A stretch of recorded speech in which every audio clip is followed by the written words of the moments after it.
Nostradamus, संत अच्युतानंद और बाबा बेंगा सहित कई ज्योतिष और भविष्य वक्ताओं ने तृतीय विश्व युद्ध की भविष्यवाणी कर रखी है, लेकिन यह कब होगा और कौन इसमें विजेता रहेगा, यह रिसर्च का विषय हो सकता है। हालांकि नास्त्रेदमस की किताब सेंचुरी में कुछ ऐसे छंद लिखे हुए हैं जो तीसरे विश्व युद्ध और उसके मंजर को प्रदर्शित करते हैं। पहली भविष्यवाणी, मेष के प्रभाव में तीसरी किस्म की जलवायु आएगी, एशिया का राजा मिस्र का भी सम्राट बनेगा, युद्ध, मौतें, नुकसान और ईसाइयों की शर्म के हालात बनेंगे।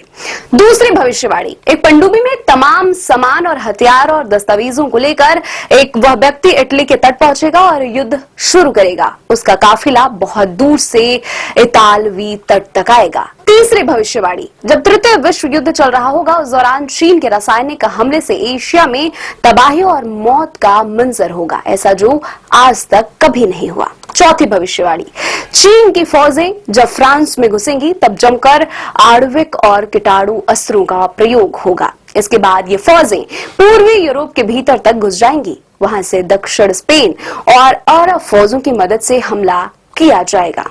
पांचवी भविष्यवाणी, शनि और मंगल सिंह राशि में होंगे तब स्पेन हाथ से जाता रहेगा, फ्रांसीसी हार ही जाएंगे, फिर पूर्वी हमलावर यूरोप पर भारी बमबारी करेगा, इटली को ही ये लोग प्रमुख अड्डा बनाएंगे, यूरोप कीटाणु हमले का शिकार होगा, फिर होगा स्विट्जरलैंड पर हमला, वहां से बैंकों का खजाना लूटा जाएगा, स्विस सेना कुछ नहीं कर पाएगी। छठी भविष्यवाणी, यूरोप के बाद अमेरिका को निशाना बनाया जाएगा, एक प्रमुख चीन जनरल का पोता हमले की कमांड संभालेगा, पहला हमला जबरदस्त होगा, अमेरिका में अफरा तफरी फैल जाएगी, नए शहर में आसमान आग से भर जाएगा, यह आग तेजी से ऊपर उठेगी।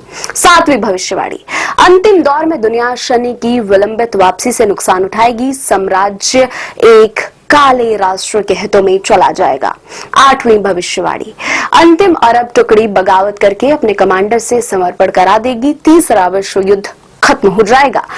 नौवीं भविष्यवाणी, अंततः परमात्मा का हाथ रक्त पिपासु एलस तक पहुंच जाएगा, वह खुद को समुद्र में भी नहीं बचा पाएगा, दो नदियों के बीच में खुद को सुरक्षित करके भी छिप नहीं पाएगा, सुरक्षित छिपकर भी वह काले और क्रूध व्यक्ति से भयभीत होगा जो उसे उसकी करतूतों की सजा देगा। 10वीं भविष्यवाणी, एक सेनापति उत्सुकतावश पीछे भागती दुश्मन सेना की फौज का पीछा करेगा, वह उसके बचाव चक्रों को भेदता हुआ अंततः उन्हें रोक देगा, वे पैदल भागेंगे मगर उनसे अधिकतर दूर नहीं होगा, वह अंतिम जंग गंगा के किनारे होगी।